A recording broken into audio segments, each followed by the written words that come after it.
Donc, on va commencer aujourd'hui le cours d'aujourd'hui. On est page 32 sur la Piska qui commence par Atznea Lechet. En fait, on peut dire que jusqu'à la fin du chapitre, et Bezrat Hashem, on va essayer de terminer le chapitre, en tout cas une grande partie jusqu'à d'ici aujourd'hui, et la prochaine fois qu'on étudiera. En principe, à partir de la semaine prochaine, on fera 2 cours sur Pessah, je pense. Donc, Atznea Lechet, on va prendre les thèmes qui ont été déjà étudiés, mais on rentre plus dans les détails des choses. Dans Atznea Lechet et dans Kima Kima, on va prendre des thèmes qu'on avait vus en tête de chapitre et qui vont être développés par le Gaon de Vilna. Le thème de Atznea Lechet, on avait parlé dans le cours d'introduction, donc on va le faire aujourd'hui et j'ai déjà photocopié pour qu'on puisse avancer. Aujourd'hui, il y aura plus d'études de textes Bezrat Hashem. Donc, Atznea Lechet, de manière générale, en hébreu moderne, Atznea c'est la tzniut. Vous savez ce que c'est la tzniut? Non, c'est quoi la tzniut? C'est la pudeur. Mais dans l'hébreu classique, il y a le sens général de tzniut, c'est avoir de la retenue ou disons,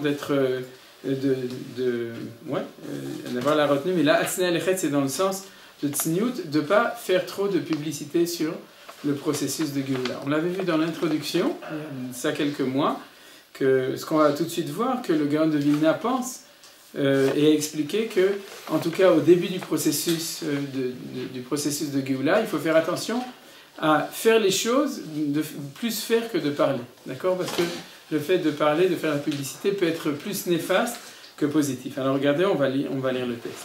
Kol peula shel atralta de Géoula, צריכה להיות בהצנע ללכת עם אלוקיך, בסוד שים באוזני יהושע, שהוא בתוריה דמשיח בן יוסף, באוזני כפשוטו ובם מרומז בזה סוד בחושבנה. Là, c'est un texte qui est, contrairement à ce qu'on a vu souvent, c'est pas difficile. C'est ni difficile au niveau de l'étude, il n'y a pas de Kabbalah, et aussi au niveau de la compréhension du principe, avec tout ce qu'on a appris jusqu'à aujourd'hui, on commence un peu à récolter et pouvoir un peu se reposer sur nos lauriers.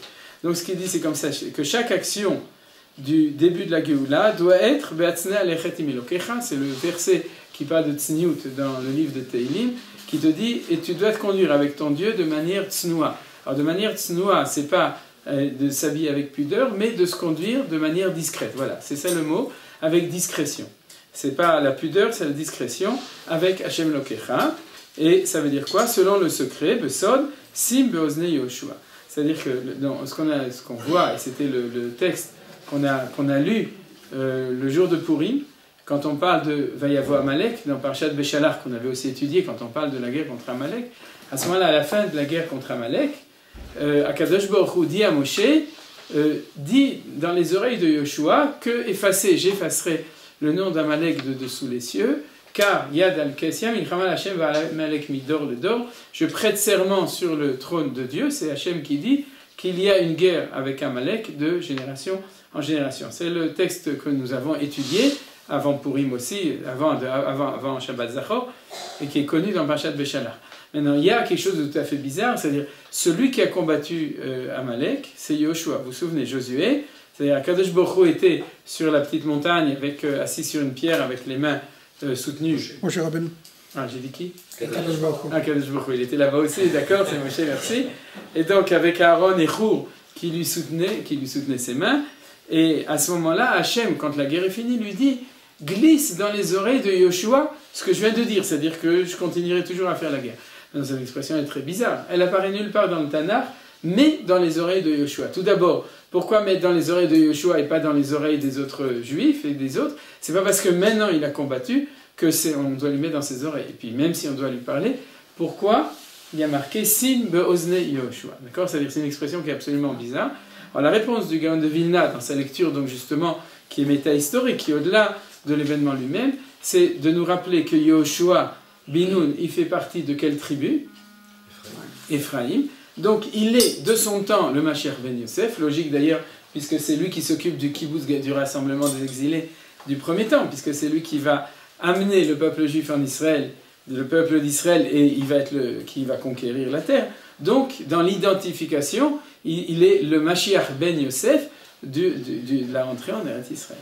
Et donc C'est pour ça que ce message doit être transmis à Yehoshua spécialement. C'est pour ça qu'il y a Simba Ozne Yehoshua. Et quand on dit Simba Ozne, ça veut dire qu'il faut de la discrétion. C'est-à-dire que tu dois lui chuchoter dans les oreilles ce message. Pourquoi alors qu'il est marqué en noir sur blanc dans la Torah, et donc on le dit à tout le monde, non, mais il faut que tu saches qu'il y a ici une dimension secrète. C'est-à-dire il faut pas trop le crier sur les toits. Donc c'est ça, Vesim Beozne Yehoshua. Alors ce que rajoute le Gaon de Vilna ici, c'est que Yehoshua, donc comme nous avons dit, Betouria de Mashiach Ben Yosef, il est dans la dimension de Mashiach Ben Yosef, et Beozne, ça veut dire Sod, ça veut dire que c'est un secret, puisque si on prend la valeur de Gematria de Beozne dans les oreilles, c'est la même valeur numérique en Gematria que le mot Sod.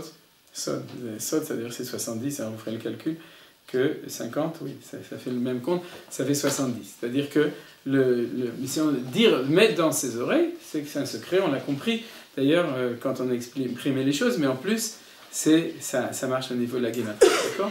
Donc ça veut dire que c'est un secret. Et pourquoi ? Alors pourquoi ? C'est ce qu'il va expliquer tout de suite.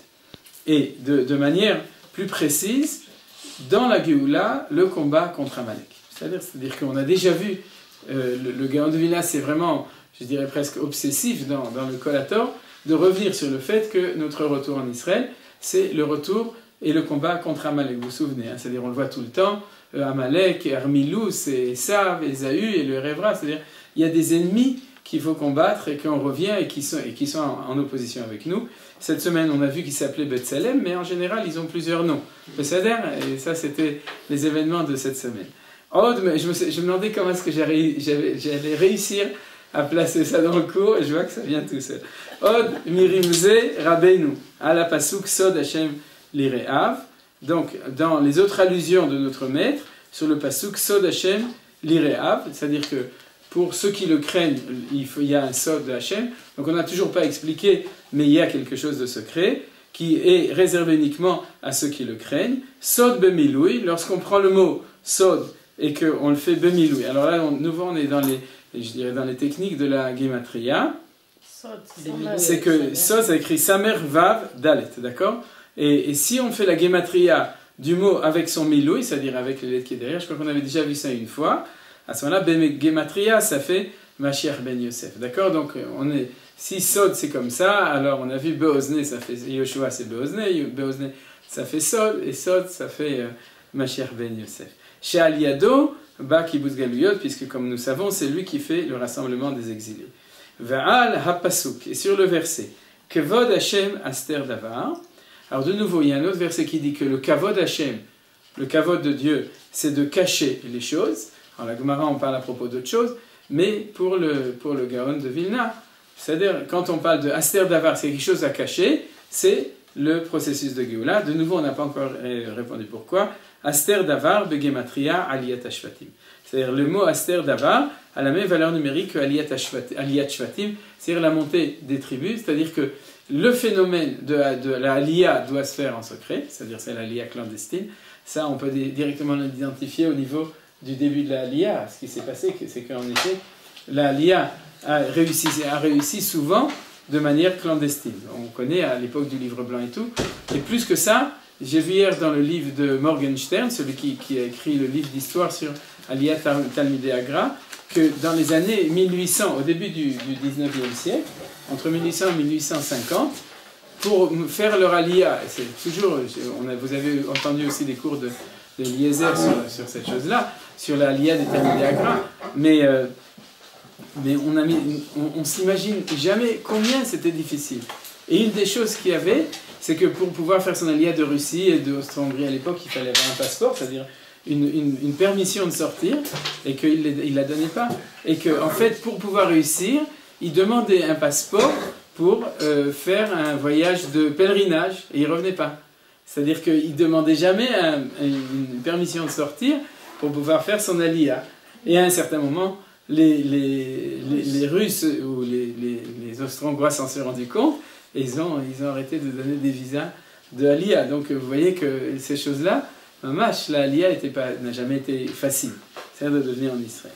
Voilà. Bechavana zo hora lanu rabbeinu likro et agabaout shel kibbutz galuyot. Alors c'est un point qu'on avait déjà appris aussi, que dans cette intention, C'est-à-dire dans cette compréhension de cette difficulté, alors raconte Rav Hillel, celui qui écrit ce livre, que notre maître, le Gra, nous a donné comme consigne l'ikro et agabaout shel kibbutz Galilot, c'est-à-dire de donner comme nom de l'organisation, puisqu'il y avait tout ça s'est fait de manière organisée, c'est ce que on ne sait pas toujours, puisqu'on croit qu'avant le mouvement sioniste de Herzl, les choses ça se faisait de manière spontanée, pas du tout. Il y a eu une organisation, et cette organisation, il s'appelle ça la Gabaout, mais c'est une organisation, c'est pas le Gabaï qui ramasse l'argent, mais c'était l'organisation Beshem Chazon Sion Velo Beshem Shivat Zion. C'est-à-dire que le nom, comme ça va être expliqué, le nom idéal aux yeux du grain, ça aurait été Shivat Zion, Shir HaMa'alot Beshuv Hashem et Shivat Zion Ainu Kechol Mil, c'est-à-dire qu'ils voulaient l'appeler Shivat Zion, le retour à Sion. Et ils ne l'ont pas appelé, ils ont fait Shinui Shem, ils l'ont appelé Chazon Sion, la vision de Sion, comme le nom de ce livre, vous voyez qu'il y a ici qui s'appelle Chazon Sion, sur le nom de l'histoire justement du mouvement sioniste du Gra. Et pourquoi? Alors pourquoi est-ce qu'il a appelé Chazon Sion et pas Shivat Sion? Il ne faut pas dénoncer pourquoi pas que ça se sache. Voilà, c'est-à-dire projet de Sion, projet, ça va, hein, ça fait 2000 ans qu'on parle, voilà, la vision de Sion, Vetereza et nous, c'est lointain, c'est pas sérieux. Alors que Shivat Sion, c'était beaucoup trop sérieux, et donc ils l'ont appelé Chazon Sion, et ils expliquent pourquoi. Donc Chazon Sion ou Alpi Apasuk, Chazat Sion Kiryat Moadenu. Je traduis, bon, c'est-à-dire que la ville qui nous est destinée, mais on a déjà vu que le mot Moadenu, qui veut dire Moed, le temps ou la destinée, c'est un des mots du code secret du mouvement de la Géoula. Et Chazat Sion, c'est-à-dire Sion a vu la ville de notre rencontre ou de notre temps. Aïnou, chez Moed HaGeoula, Talui Bet-Sion, pour dire que le temps de la Géoula dépend de Sion. Ou Pasuk Zé, Neymar Mashiach Ben Yosef. Ce verset a été dit sur le Mashiach Ben Yosef. Ve'alchen alpi kitve Rabbeinu Hari Akadosh Zal. Ainsi, selon les écrits de notre maître le Hari Zal, le Hari Akadosh. Ve'chen alpi apasuk, mais il ne donne pas la référence et elle n'est pas marquée en bas, donc je ne veux pas vous la donner. Vechen al pi pasuk la chazot benoam Hashem ulvakir beichalo. Donc un autre pasuk que je ne traduis pas. Kanoda ureel alan perigvav ou prinot shel Mashiach ben Yosef. C'est-à-dire il fait référence à d'autres textes qu'on a l'habitude souvent de photocopier. Effectivement, c'est une perspective lointaine plutôt que Eliation. Est-ce que c'est pas aussi pour anticiper les réactions des goïms, parce que l'enseignement a été que les Juifs ont été dispersés parmi les nations. Donc si on dit maintenant qu'ils reviennent en Eretz, je dirais ça met à plat 2000 ans d'enseignement chrétien. Absolument. Donc est-ce que c'est pas justement pour ne pas, vis-à-vis des goïms, ne pas faire apparaître l'Aliyah et qu'on a changé le nom et qu'ils ont voulu l'appeler Absolument, ouais. Absolument. Ce que tu dis, c'est l'argument théologique contre les chrétiens. Voilà. C'est-à-dire, maintenant, au-delà de l'argument théologique, tu as tous les arguments, les autres arguments. C'est-à-dire que les arguments psychologiques, les arguments d'antisémitisme de base et tout. Mais c'est évident que justement, la référence, elle est dans le passou qui parlait de Melchem et Amalek, qui fait référence au fait que le Gaon de Vilna savait que tout mouvement de Aliyah provoquerait une opposition au niveau des Juifs, peut-être, au niveau des Goïms, absolument, et extrêmement forte. D'accord ? Je citerai... C'est l'enseignement du mépris, enfin, pendant 2000 ans. Oui, Nachon. Ça, c'est le côté théologique. Au niveau des Juifs. Quoi ? Pourquoi au niveau des Juifs ? Comment ? Au niveau des Juifs, parce que, au niveau des Juifs, par exemple, c'est l'histoire du Rav Kook, qui, pendant la guerre de 14-18, quand il a fallu faire la déclaration Balfour, il s'est avéré que le Rav Kook, par erreur, il était sorti d'Israël juste avant la guerre, il s'est retrouvé coincé en Europe. Alors, une partie du temps, il était en Suisse, et c'est comme ça qu'il a rencontré la famille Bochko. Et comme c'est marqué dans le livre sur Rav Yerachmiel, que vous trouverez en vente dans votre kiosque habituel, et chez Rivka, et il raconte qu'ils sont devenus extrêmement liés, c'est-à-dire qu'il y a eu un lien très profond entre Rav Yerachmiel Bochko et Rav Avraham Yitzhak Cohen Kook. Il était à Saint-Gallen au début, et ensuite, quand il a vu que la Suisse était trop neutre comme pays, qu'il ne pouvait pas faire grand-chose, il a été nommé, la Kehila de Marzike Adat de Londres, lui a proposé, j'espère que je ne me trompe pas sur le nom de la communauté, je suis presque sûr, Marzike Adat, lui a proposé d'être le Rav de la Kehila. Il a vu que là, il aurait plus de travail. Et quand il est arrivé là-bas, bon, il était un certain temps à Londres, il s'est avéré que pendant la guerre de 14-18, il y a eu la proposition Balfour de donner la terre d'Israël comme foyer national juif. Et qu'est-ce qui s'est opposé de manière la plus virulente? C'était les Juifs. Ils ont dit, les notables. ouais, les notables juifs, les lords, etc., en disant, dans le Parlement londonien lui-même, ils ont dit, mais si jamais on crée un État, s'il y a la déclaration Balfour, vous allez nous obliger à renoncer à la nationalité anglaise et le way of life de London, et vous allez nous obliger à aller dans un pays de marais et de trucs pour s'installer là-bas. Ils ont dit, on veut pas ça, et toute l'histoire a été écrite dans les livres, c'est-à-dire comment est-ce qu'il s'est avéré que grâce au Rav Kook, qui était en fait un Rav, il n'était pas Rav d'Israël, il était comme le Rav de Yafo et des Moshavot, c'était un Rav important d'Eretz Israël, donc les Anglais non-juifs ont dit, mais on va quand même demander à Rav Kook son avis, et c'est grâce à Rav Kook que la déclaration Balfour est passée, et c'est grâce au fait que contre sa volonté, il s'est retrouvé à Londres, et c'est grâce à ça, c'est-à-dire Mina Shammai, qu'il était au bon endroit, au bon moment. Mais ce que j'ai lu très récemment aussi, c'est, pour répondre à ta question aussi, c'est Buber, pendant la guerre d'indépendance en 1947, Buber écrivait que la création d'un État juif était une profanation de l'esprit juif, et a tout fait pour que les Américains s'opposent à la création de l'État juif, pendant même la guerre d'indépendance, jusqu'au dernier moment. Il y a toujours eu des juifs allemands. Mais à quel titre il disait ça? Ils ne supportaient pas l'idée qu'on ait un État, et donc on va prendre des décisions. Pardon? Oui, Boubert, c'était un gaucho. Enfin, un gaucho. C'était avant c'est le drame de ces intellectuels juifs allemands qui vivaient encore en Allemagne, Parler l'un après l'autre. qui avaient l'esprit dans la culture allemande. C'est terrible. Excusez-moi, je dis que je ne parlerai pas beaucoup, mais je vais jeter un pavé dans la mare. Nous avons reçu de M. Abraham Livni, à l'époque avant, un livre en 1950, une sorte de colloque des intellectuels juifs de France. 1950. Il y a des articles d'André Neher, de Montflet, de l'époque. Et il y a un article sur Jacob Gordin qui était contre l'État d'Israël et contre la guerre.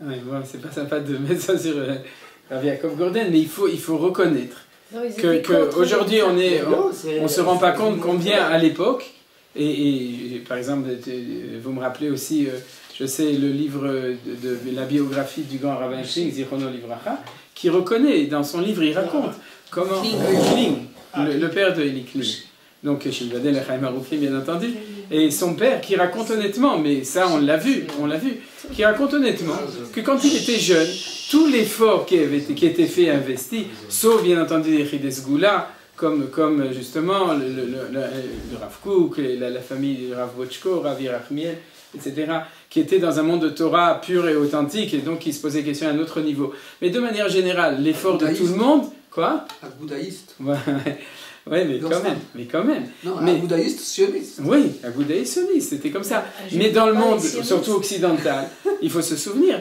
qu'avant l'État d'Israël, et en 1950, c'était encore avant l'État d'Israël dans la conscience des gens, l'effort essentiel qui était investi pour tout le monde, c'est comment, quand c'était des bons juifs, c'est comment réussir à être un bon juif intégré dans la culture et dans l'État où on était. C'est-à-dire comment être un Français qui était juif. C'est-à-dire ça fait 2000 ans qu'on faisait ça. Donc on ne peut pas reprocher aux gens d'être encore comme ça, mais c'est pour répondre justement à ta remarque. C'est-à-dire qu'il y avait, pour les gens qui avaient une vision claire des choses, comme le Gaon de Vilna, etc., ils savaient qu'on ne pouvait pas s'attendre. Et c'est de toute façon ce qu'on appelle la force d'inertie. C'est-à-dire que quand tu as un mouvement, tu ne peux pas l'arrêter immédiatement. C'est-à-dire que tu as une force d'inertie que si tu lances une boule, elle va continuer à rouler un certain temps, à moins que... Et si tu l'arrêtes violemment, ça fait mal à celui qui l'arrête et à la boule elle-même, parce qu'elle aura les boules, elle va perdre la boule, etc. Donc il faut comprendre que c'est des choses qui ne changent pas de manière immédiate. D'ailleurs, on sait tous, on l'a vu, on a tous pratiquement l'âge qui nous permet de voir le changement incroyable depuis la guerre des 6 jours. C'est-à-dire c'est la guerre des 6 jours qui a fait cette transformation au niveau collectif de tout le peuple juif dans le monde entier. Et aujourd'hui, on peut dire que la plus grande frange des Juifs, même de Galout, c'est clair pour eux que Israël a disons, dans l'identité juive, Israël a une part centrale dans leur identité interne. Mais ce n'était pas du tout comme ça avant. C'est-à-dire qu'il y a eu un changement total et ça a pris le temps. Ça, c'est au niveau des Juifs. Enfin, simplement pour terminer, mais même Buber, Gershom Scholem, tous ces gens s'opposaient même à l'immigration des Juifs en Israël avant la création, en disant qu'il va y avoir trop de Juifs, par rapport au nombre d'Arabes. Ça allait très loin.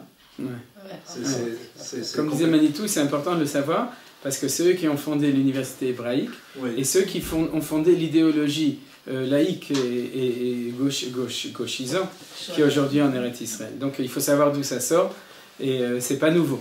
Mais je pense que c'est très important, souvent, d'essayer de comprendre les événements au moment où ils se sont passés. Parce que c'est facile aujourd'hui, rétroactivement, où on voit l'État d'Israël et l'histoire que nous connaissons. Mais je m'excuse, je ne vais pas t'interrompre, mais je voudrais juste dire, ces gens-là, ils pensaient vraiment que être juif, c'est être moral. Et qu'est-ce que c'est un État? C'est l'institutionnalisation de la violence par la police, par l'armée. Donc, c'est se salir les mains en tant que juif. Donc, ils voyaient vraiment un antagonisme, une contradiction fondamentale entre le judaïsme et un État. Et pourquoi je dis ça? Parce que il y a des gens qui sont sincères, ils avaient une certaine logique, n'est-ce pas? Voilà, tout à fait d'accord. Ce qu'ils voyaient surtout, c'est le judaïsme en tant que religion, point. Oui, en plus. Ou bien une vision, ou bien aussi une vision importante, c'est-à-dire il y a dans cette mosaïque, hein, d'accord, de religion mosaïque, il y a plein de pièces. Il y a aussi l'élément de Melo Kol Haolam Kevodo, c'est-à-dire une conception que pour que le Dieu d'Israël soit un Dieu universel, il faut que Israël soit dans tous les endroits du monde. C'est-à-dire que la présence de Dieu par l'intermédiaire d'Israël soit dans le monde entier. C'est-à-dire c'est l'apologie de la galoute, pas la galoute, de la diaspora, c'est pas la même chose. C'est le fait qu'Israël est dispersé partout, c'est ça, et on entend encore ce genre de voix de temps en temps, de moins en moins. Mais c'est-à-dire que dans toutes ces options-là, que ce soit l'option humaniste ou l'option universaliste ou cosmopolite ou toutes ces options qui se retrouvent des Haggav aussi des fois dans un langage différent, dans un monde extrêmement religieux. C'est-à-dire que par exemple, un des arguments essentiels du rabbi de Satmer dans Vayoel Moshe, dans son livre, c'est la phrase Chesed Asa Kadosh Baruch Hu Shepizram Ben Haumot. C'est-à-dire que Dieu a fait une miséricorde avec le peuple juif qu'on est dispersé dans toutes les nations, parce que sinon on est en danger. Si tu mets tous les juifs au même endroit, alors tu crées un danger existentiel beaucoup plus grand que si on est dispersé partout. Bon, de nouveau, c'est anachronique, c'était valable en temps de Galout, peut-être. On a suffisamment étudié le thème pour savoir que c'est plus valable aujourd'hui. Mais en tout cas, tout ça, c'était pour répondre à l'aspect de cette vision qu'avait bien entendu déjà le Gaon de Vilna, en sachant qu'il fallait que ce soit secret. Maintenant, bien entendu, c'est ce que Maurice a fait remarquer, le danger essentiel du fait de fanfaronner le sionisme, on pourrait dire, c'est-à-dire de l'annoncer avant même qu'on commence, ou quand on commence, c'est le danger essentiel, c'est vis-à-vis des nations. Toi, tu as amené l'argument théologique des chrétiens. Je citerai un autre argument que j'ai entendu de nouveau dans un cours que j'ai entendu il y a quelque temps de Manitou, où il racontait qu'il avait fait un pèlerinage au Maroc, à Debdou, je crois, c'est possible qu'il était à Debdou, avec un groupe d'Israéliens qui étaient allés là-bas, sur les kivrés de Tzadikim, je ne me souviens plus chez quel Tzadik, et que quand il a raconté, c'est dans le sud du Maroc, Debdou, c'est pas... Ouais, et que quand ils sont arrivés là-bas, en 2 minutes, le village, tous les Arabes de là-bas ont entendu qu'il y avait des Juifs donc, qui sont tous sortis pour les accueillir avec les friandises, avec tout, de manière avec le kavod, le respect, et ils leur ont dit, et cette phrase, Manitou l'a répétée souvent, qu'ils leur ont dit, Mama, chez Bapanim, quand vous êtes partis avec vous, alors la neshama de l'endroit est partie avec vous. Alors ils ont exprimé quelque chose que, en fin de compte, le monde entier sait, mais ne veut pas dire, ou ne peut pas dire, n'est pas capable de le dire. Les Haggav, on l'a entendu en France. Quoi? Voilà, c'est ça. Voilà, exactement. C'est ce qu'ils ont dit à Rav Moshe, avec vous, la Neshama de Montreson. La Neshama, ils lui ont dit aussi, quand ils sont allés, et on l'a entendu en France, il n'y a pas longtemps. C'est-à-dire quand ils ont eu peur que tous les Juifs fassent leur aliyah, ils leur ont dit, ne partez pas, on a besoin de vous. Alors c'est des choses incroyables. Alors ça peut être dit gentiment. Aussi, quoi en 90, quand les Juifs de l'Union soviétique sont montés aussi. La même chose. Ils ont dit la même chose. Ah bah c'est guionis. On l'a pas une partie de la Shrina dans roule. La Shrina revient. Ouais. C'est exactement. Donc il y a un mort de la Shrina là-bas. Et la retour de la Shrina ici. On l'a vu aussi avec le Vav et le Hey quand on a étudié que le Vav c'est cette Neshama qui est dans la Malchut de l'endroit, etc. Tout ça c'est des choses qu'on sait et que ça. Alors ils réagissent, que eux ils savent. D'accord? C'est-à-dire qu'ils réagissent avec positivement en disant on est triste mais c'est normal, vous rentrez chez vous, nous on est chez nous, vous allez chez vous, ou bien au contraire, il y a une réaction profonde qui se traduit par toutes sortes d'idéologies, mais qui en fin de compte qui est complètement viscérale, qui est nishmatite, qui fait qu'il y a une opposition. Alors voilà, tout ça, ça explique ce paragraphe qu'on vient d'étudier, qui explique le danger. Et comme je vous avais dit dans le premier cours, tout d'abord, c'est intéressant que le sionisme moderne n'a pas fait attention à ça. Pour autant que je sache, c'est-à-dire que Herzl, c'est-à-dire dans le mouvement sioniste de Herzl, ils n'avaient sans doute pas appris le col à tort, c'est un tort, et ils l'ont appelé Tzion dans le sens, le sionisme, dans le sens de Shiva Tzion, ils n'ont pas caché leur projet. Alors, est-ce que c'était un tort, justement, ou bien est-ce que c'était pas un tort? Quoi? Sans doute, sans doute. Ce que j'ai entendu aussi, c'est que c'était essentiellement des chilonimes. Voilà.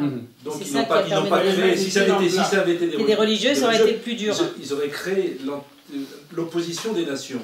Étant donné que c'est des chilonimes, ils ne venaient pas dans un objectif de venir se réinstaller dans un but ni de Jérusalem, ni de... Voilà, il n'y a pas de messianisme dedans. Je ne sais pas si les goïms font la différence. Alors voilà, ça c'est un des éléments, c'est les deux éléments que je voulais dire et qu'on avait déjà dit. Alors premièrement, en tout cas, tout simple, il faut signaler, je ne l'ai pas photocopié, mais dans le deuxième chapitre, à la Pisca 148, chaque fois on voit, c'est les notions qui sont parallèles, il dit, ce qui n'est pas marqué ici, c'est qu'il dit « Betrilata », c'est-à-dire « Kiderech hamilchama ba'amalek tehilata bederech sod ». C'est-à-dire qu'ici, il n'y a pas marqué tehilata, ça se comprend du texte, mais là-bas c'est marqué clairement, c'est que il faut plus on avance, moins on a besoin de cacher les choses. C'est-à-dire que, mais ceci dit, donc ça pourrait expliquer le fait que dans les années 1880, c'est-à-dire 1900, alors c'était déjà plus de 150 ans après le début du processus, alors le temps était arrivé aussi de passer on pourrait dire à une vitesse supérieure où on pouvait déjà annoncer. Mais ceci dit, même aujourd'hui, on sait qu'il y a pas mal de choses qui se font en Israël et que le silence est meilleur pour ça, même tout ce qui est de la Yashuvut et tout, comme on le sait, j'ai pas envie de le dire en public puisque les choses passent sur YouTube, mais les choses sont sues qu'il y a beaucoup de choses. Et on a eu un exemple avec le petit groupe de Yéménites qui sont arrivés, et le fait de l'avoir montré dans le film, apparemment, c'était pas que du bien, ça aussi, ça a fait peut-être du tort à ceux qui sont restés là-bas, parce qu'il y en a encore quelques-uns qui sont là-bas, ou toutes sortes d'autres choses. Donc on voit qu'il y a un élément quand même important qu'il ne faut pas oublier, il faut le peser chaque fois, de savoir si le temps est arrivé de dire les choses clairement, mais ceci dit, quand le temps est arrivé, alors il faut le dire, il ne faut pas avoir peur d'annoncer. Mais en général, il vaut mieux annoncer après qu'annoncer avant. Alors, je vais rajouter quelques éléments puisqu'on a terminé le passage. Le premier élément, c'est ce que dit justement les élèves, ce que racontent les élèves du grade dans le livre de Chazon Sion que j'ai montré, où il y a un passage en page 40 que je n'ai pas photocopié qui est parallèle, et dans lequel il dit il rajoute que c'est pour ça que selon les Mekoubalim, les kabbalistes, c'est la raison pour laquelle le plan de la Géoula n'est pas révélé de manière claire dans la Torah. C'est-à-dire il n'y a pas de texte extrêmement clair au niveau de la Torah écrite et même dans la Gemara, et que c'est uniquement dans des allusions, etc. Et c'est pour ça, comme nous l'avons déjà dit, que ça permet aux gens qui sont des négationnistes du Mashiach ben Yosef ou de la Géoula en général de dire mais où est-ce que c'est marqué, etc. Parce que ça aussi c'était caché pour qu'il n'y ait pas de révélation extérieure. Comme nous le savons, aujourd'hui on le révèle, parce qu'aujourd'hui on fait partie d'un temps où on n'est plus au début, donc où sans doute on peut et on doit on n'a révéler même pas le tout droit ça. de le définir quand ce sera, Mais même si on est sur tout ce capable qui est de le aujourd'hui. faire. Sur le passé et le présent, oui. Non, dire voilà, à cette date-là, il y aura le Mashiach. Il y a des gens qui peuvent le faire, des kabbalistes qui peuvent le faire. Et ils font attention mais en ils ne le général. font pas. Parce Oui, que ou bien c'est ils le interdit, font à l'échéance suivante, ça on a vu. C'est-à-dire pour l'année 1990, Tachan, ça a été dit, etc. Mais de manière générale, plus le temps avance, plus il y a même une obligation, Manitou l'avait dit, et d'autres, le Rav Kook, bien entendu, etc. On l'avait déjà vu. Mais a priori, dans la Torah, on sait que les choses ont été transmises de manière, par allusion et de manière secrète, et exprès aussi pour cette raison-là.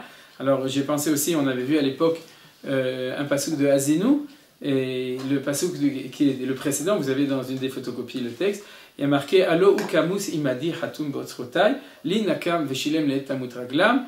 Il manque un tout petit morceau du passouk, vechashatidot lamu. C'est-à-dire que c'était à l'époque où, dans le texte où le Rav Kook parlait, le Gandovina parlait de Beita Chishena, c'est-à-dire la notion d'accélération. Alors on a vu qu'il y avait un passouk dans Hazinu, Et le pasouk d'avant dans Azinu, il dit Allo ou kamus imadi hatum beotzrotai, c'est-à-dire Dieu dit Allo, n'est-ce pas, que cette chose-là est kamus, elle est cachée avec moi, elle est scellée dans mes secrets, dans mes trésors. C'est-à-dire hatum scellé beotzrotai dans mes trésors. C'est-à-dire qu'il y a un pasouk clair dans Azinu qui nous dit que la notion de Géoula, même Akadosh Baruch Hu lui-même, il l'a cachée, il l'a scellée dans ses trésors. Alors d'habitude, on pense uniquement à la date, vous savez, c'est-à-dire que Hachem n'a pas révélé la date. Mais là, comme on n'est pas spécialement, on ne s'occupe pas seulement de la date, mais on s'occupe de tout le processus, il s'avère que la compréhension du pasouk, c'est qu'Akadosh Baruch Hu lui-même nous dit « Faites attention, je sais qu'il faut faire attention, donc moi-même, j'ai caché les choses. » Mais ça, oui. Ce qui est curieux, c'est à notre époque, justement maintenant, il y a des organisations gauchistes, B'Tselem et Shalom Marshall, etc. Leur travail, c'est de dévoiler qu'est-ce qui se passe. Et ils savent que ça fera du mal à Israël. Ah, c'est vrai. C'est vrai. Donc, ça montre que même aujourd'hui, il y a encore une bonne partie des choses dans lesquelles il faut faire attention. Alors, les deux points qui sont importants aussi là-dessus, c'est que, un des points, c'est ce que Maurice a dit, et on l'avait dit à l'époque dans le premier cours, donc je le rappelle en vitesse, c'est que une des manières dont Akadosh Baruch Hu cache le processus de Géoula pour se défendre, c'est le fait, c'est une des raisons pour laquelle ceux qui font le processus ne parlent pas un langage religieux. C'est-à-dire que si jamais on était revenu ouvertement en disant c'est les temps messianiques, c'est le Mashiach ben Yosef, ouais, le fils de Joseph, je dis en bon français pour que ce soit clair aux oreilles des goïms, comment est-ce qu'ils l'auraient entendu, etc. Et on amène le Mashiach, on s'imagine que l'opposition aurait été encore plus virulente. Donc en fin de compte, il y a une espèce de Kvod Elokim, Aster Davar, c'est-à-dire ça fait partie du Kavod Hashem, de Aster Davar, de cacher les choses, que le fait que Akadosh Baruch Hu cache la Géoula dans une enveloppe, on pourrait dire, d'un processus politique laïque, d'accord? Et de ce point de vue-là, tu as un peu raison, c'est-à-dire eux, ils ne sont pas complètement dupes, mais ils savent très bien ce qu'il y a derrière. Mais dans la mesure où on ne le dit pas clairement, et on ne le dit pas, on le dit pas clairement, alors ça aide aussi à cacher les choses. D'ailleurs, c'est un fait qu'aujourd'hui, on a de plus en plus un phénomène de gens qui le disent clairement, c'est-à-dire avant, il y avait Rav Kook, bon, c'était dans un milieu clos d'une yeshiva, Merkaz Harav, avec 50 élèves. Aujourd'hui, on sait que tout le mouvement, justement, tout le mouvement pour monter sur le Harabaït, et de manière générale, tout le mouvement de Gush Emunim, etc., c'est un mouvement qui parle de manière religieuse, d'un sionisme qui est messianique, et du coup, c'est clair qu'il y a cette question qui revient, c'est-à-dire du risque qu'il y a dessus. C'est la guerre d'El-Aqsa. Quoi? Voilà, la guerre d'El-Aqsa. Et mais tout le reste est à nous. Ouais. On peut rajouter qu'on dirait que le monde chrétien actuellement se voile les yeux devant les événements, alors que justement, les juifs aussi n'osent pas le dire, comme on dit, et c'est l'islam qui révèle. Oui, non, absolument. Mais c'est un secret. Personne ne dit que c'est de la faute de l'islam. Ouais. Ça aussi, c'est secret. Ouais. Donc, on se voile les yeux. Mais voilà. Donc on voit qu'en fait, il y a pas mal de... L'islam a les femmes voilées et le chrétienté se voile les yeux. Il y a plein de voiles. Ils ont les femmes dévoilées. Et dévoyées. Donc le dernier point là-dessus aussi, c'est que c'est la question qui se pose tout le temps. Mais si c'est le temps messianique, alors pourquoi le Messie n'est pas arrivé, pourquoi on ne le voit pas? Et qui sait où est-ce qu'il habite, et quelle langue il parle, est-ce qu'il est ashkénaze ou sfarad, etc. Manque de peau, il doit être yéménite, alors... Ouais, etc. Vous comprenez? Toutes ces questions habituelles pour les débutants dans la théorie de la Géoula, alors en général, ils posent cette question. Réponse, on sait qu'il est là, mais lui-même, il est mastir, c'est-à-dire qu'il y a un Esther qui permet de voir que c'est un phénomène naturel. C'est ce qu'on a vu, Bedechateva, Kima, etc. Donc, il y a aussi là-dessus un voilement qui, sans doute, même s'il amène à des questions quand on étudie, mais au niveau de l'explication du Gaon de Vilna, elle explique pourquoi les phénomènes sont comme ils se passent. Alors voilà, si vous n'avez pas de... C'était aussi pour ne pas perdre espoir, parce que quand même 2000 ans, c'était lourd à attendre. Ah, au niveau de Camus Imadi, ça c'est, tant qu'il y avait la galoute, tu avais raison, c'est-à-dire que le fait de l'avoir caché au niveau de Akadosh Baruch Hu, c'était pour ne pas perdre l'espoir. Mais au moment où ça arrive, normalement, ça devrait se dévoiler. Alors c'est pour ça que c'est le verset, on peut l'expliquer comme tu le dis uniquement. Mais après avoir étudié le Gra, on peut dire, le Camus il m'a dit, même quand ça arrive, sache, les et tamutraglav, c'est-à-dire quand le temps va arriver, à ce moment-là, il y aura encore une dimension de Hatzne Alechet, donc quelque chose qui est caché. Alors on peut continuer, vous êtes d'accord? On passe au texte suivant. Donc Kima, ouais, ça c'est un yiddish, Kima Er, Kima Er.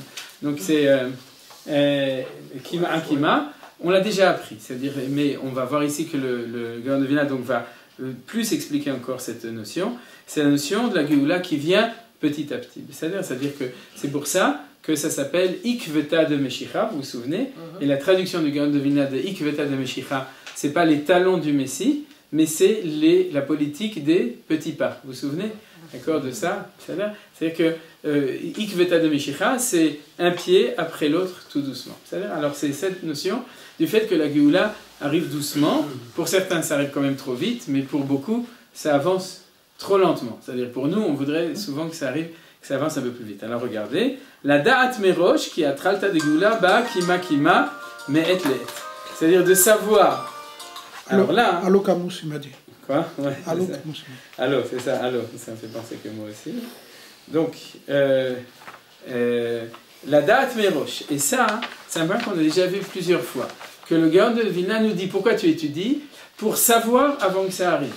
Parce que sinon, comme tous les gens, quand quelque chose leur arrive, ils disent mais pourquoi ça m'arrive? Pourquoi ça se passe comme ça? Et s'ils étaient préparés à l'avance, alors on a des éléments pour avoir une réponse. Donc ici aussi, ce qu'on étudie, c'est pas seulement pour comprendre ce qui s'est passé avant, mais aussi pour se préparer à être plus efficace, efficient et capable de se confronter au niveau émouni et a fortiori au niveau actif à ce qui peut arriver après, parce qu'il faut savoir méroche dès avant, bien avant, il faut savoir comment les choses se passent. Alors, savoir quoi méroche? Qui a tralta de Géoula, ba'akima akima, me'at me'at, que le début de la Géoula, elle vient petit à petit.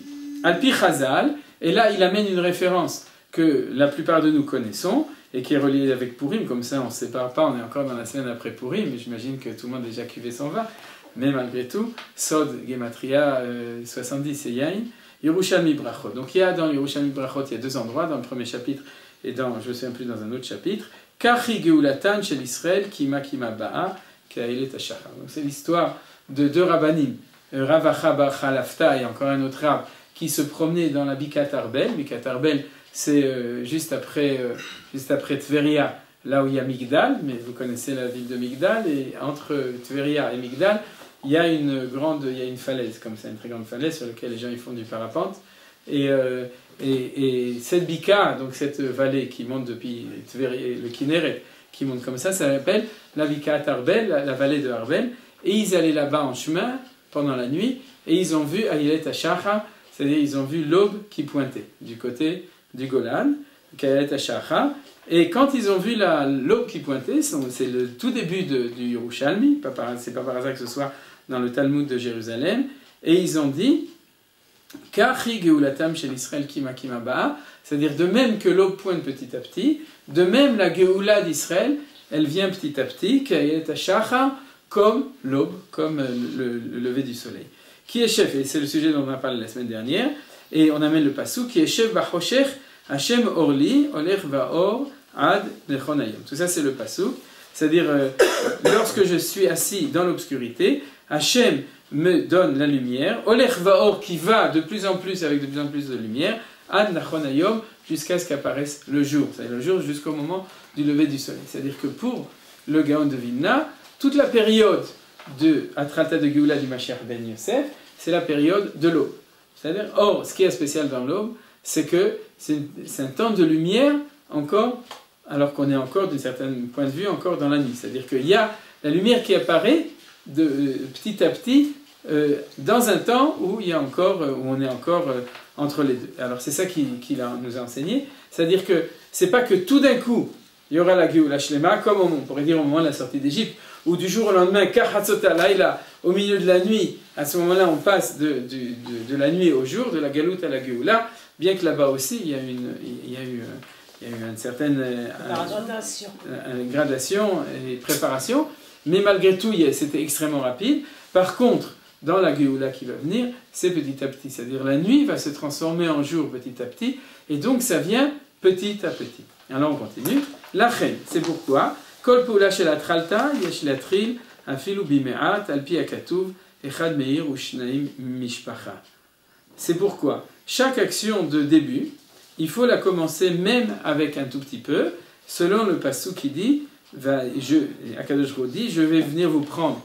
C'est un passouk des Nevim qui parle de la Géoula. Je vais vous prendre un d'une ville et deux d'une famille. Je me suis toujours demandé pourquoi on ne disait pas un d'une famille et deux d'une ville. Ce serait plus logique. C'est-à-dire qu'on en prend. Alors si vous avez une réponse, je serais très heureux de l'entendre. Quoi ? Un d'une ville et deux d'une famille. Normalement, la famille c'est plus petit que la ville. C'est-à-dire on aurait dû s'imaginer que dans le contraire. Alors si vous avez une explication, mais en tout cas, on voit qu'Akadosh Baruch Hu nous dit qu'il nous prendra petit à petit. D'ailleurs, on l'a tous vu, c'est-à-dire qu'au début, il y en avait un, j'ai compris, au début, il y en avait un pour une ville entière, ensuite, il y en a eu plusieurs pour la ville, ensuite, il y en a eu deux d'une famille, et puis après ça, il y a toute la famille qui vient après, et ensuite, il y a toute la ville qui vient après. C'est comme ça que les choses se font. C'est-à-dire les choses, ils se font vraiment, les hâtes, tout doucement, c'est ça qu'on a vu, on l'a vécu. C'est-à-dire le premier qui est venu, il est venu tout seul, et puis après, la famille, ensuite, etc. Aujourd'hui, on sait que, Baruch Hashem, c'est rare les gens qui viennent, qui font la Aliyah, et qui n'ont pas déjà de la famille en Eretz Israël. C'est-à-dire qu'il y en a de moins en moins, de plus en plus. Il y a déjà une partie de la famille qui est en Eretz Israël. Et on voit d'ailleurs que sur plusieurs dizaines d'années, toute la famille finit par arriver, ensuite la communauté, etc. Baruch Hashem, et ça on l'a vu aussi. Alors voilà. Alors maintenant, la phrase suivante est extrêmement importante. Klal gadol ou alpi rabenu. Shekol advarim shatidim lavo beshlemut hageula, matrilim kima Gam be'atralta vechen binyan Yerushalayim la tri la filu me'even achat. C'est-à-dire que le klal gadol, le grand principe, je vais traduire ensuite, je mettrai le point sur le mot important. Le grand principe, selon notre maître, c'est que toutes les choses qui sont dans le futur vont finir par arriver lorsque la Géoula sera complète, sera shlema, commence petit à petit aussi au début, vechen binyan Yerushalayim, ainsi que la construction de Yerushalayim, la tri la filu me'even achat, qu'il faut commencer même par une pierre. Alors, ce que je veux dire, c'est comme ça, c'est que dans la compréhension, a priori, si vous avez bien compris cette phrase, on aurait pu se dire que si ça vient petit à petit, ça veut dire que tout d'abord, il y aurait une première chose, ensuite une deuxième chose, ensuite une troisième chose. C'est-à-dire que tout d'abord, par exemple, le rassemblement des exilés, ensuite la conquête du pays, ensuite la construction de Jérusalem, ensuite la construction du temple, etc. C'est-à-dire que, a priori, le kima, on aurait pu comprendre, c'est que step by step, c'est que chaque sujet se fait l'un après l'autre. Comme souvent, on organise notre vie, d'accord ? C'est-à-dire, d'abord, on organise une chose, ensuite l'autre, ensuite l'autre. Mais c'est pas du tout comme ça qu'interprète le Gaon de Vilna la notion de kima, ce qu'il interprète autrement. Il dit que tout arrive et tout commence petit à petit. Vous avez compris ? Voilà. Et dans la vie, c'est comme ça. C'est-à-dire qu'un enfant, il fait tout petit à petit. C'est-à-dire, et ensuite, etc. D'accord ? C'est-à-dire, il commence à parler, il commence à marcher, il commence à manger, etc. Toutes les choses, ils se font en parallèle. Et c'est ça qui est très important. C'est-à-dire que le fait que ce soit petit à petit ne nous permet pas de dire, bon, ça, le moment n'est pas encore arrivé pour faire telle chose. Ça nous dit seulement qu'il faut avoir la patience de comprendre que chaque chose, il faut la commencer petit à petit. Et puis, il ne faut pas avoir peur du fait qu'au début, ça se fait tout doucement. Et l'exemple qu'il donne, c'est de dire, regardez, c'est extrêmement fort, c'est de dire, de commencer la construction de Yerushalayim même avec une seule pierre. C'est-à-dire, alors, vous connaissez tous les pessimistes, qui disent « Ah, mais ça ne va rien servir à rien, à quoi ça sert ?» Une maison juive dans un quartier entier de la vieille ville arabe de Jérusalem, à quoi ça sert? Les pauvres, ils sont en danger, c'est ridicule, ça oblige à mettre 500 soldats pour une seule maison. Il vaudrait mieux qu'ils sortent pour qu'ils soient en sécurité. Nous nous inquiétons beaucoup pour votre sécurité, donc sortez de là-bas, c'est de la Hitgarout Bagoïm, etc. Ou à quoi ça sert de monter sur le mont du Temple si on ne peut pas prier? À quoi ça sert, etc. D'assécher un marais s'il y en a 10 autour qui ne se marrent pas, etc. Ne marrez pas. Et donc, qui sont toujours en cage, les marécages, etc. Donc, à quoi ça sert? Et vous connaissez cette question, c'est la question permanente. C'est tout le temps comme ça. Je me souviens, moi qui habite dans le Gush Etzion depuis quelques années, je me souviens que quand je suis arrivé là-bas, c'était il y a 30 ans environ, je ne fais pas le calcul, mais c'est environ il y a 30 ans. À l'époque, on habitait dans un kibbutz à Inaitzi, et je me souviens que la première fois que j'ai fait une shmira dans le kibbutz, à l'époque c'était nous qui faisions la shmira, et j'étais avec qu'est-ce que j'ai dit? Amigdalos. Alors j'ai dit autre chose. Et j'étais avec un Vatik du kibbutz, il était déjà là-bas depuis 5 ans ou 6 ans, c'est-à-dire quand ça avait été fondé. Et dans la nuit, il m'a montré les lumières. Il m'a dit, tu vois, là-bas, c'est encore un Yishuv, il y a 15 familles. Et tu vois, là-bas, il y a encore un Yishuv, et il y a 12 familles. Et Lazare et Nevedane, là-bas, il y a 30 familles. Et en tout, dans tout le Gush Etzion, dans tous les Yishuvim, on était une centaine de familles ou 150 familles, c'était tout. Et ça nous semblait déjà extraordinaire, mais c'était rien, c'est pas grand-chose. Et aujourd'hui, on sait ce que c'est, et Tel Aviv a commencé comme ça aussi, et tout a commencé comme ça. C'est-à-dire, tout a commencé avec Echad Meir ou Shnami Mishpacha, avec Even Achad. Et ça, c'est un enseignement extraordinaire d'optimisme, de savoir que même une petite yeshiva avec 10 personnes, un petit yishuv, une petite maison, etc., c'est ces choses qui, en fin de compte, et on s'en rend compte aujourd'hui, c'est-à-dire que des choses qui étaient au début tellement difficiles de commencer avec une famille ou avec un projet, aujourd'hui, c'est des choses qui marchent naturellement. Comme les 13 yishuvim qu'il a fait de Jérusalem, où il était en dehors des Chomot, voilà, et il restait. Tout le monde lui disait, mais non, rentre, tu vas te faire tuer. Exactement. Voilà, Rabbi Yoshena. L'exemple que tu donnes de l'enfant est parfait, parce que tout se développe en même temps. Voilà, exactement. Toutes les fonctions se développent, mais petit à petit. C'est une grande vision qu'il a eue, parce que s'il a eu il y a combien d'années qu'il a eu 1750. 1750.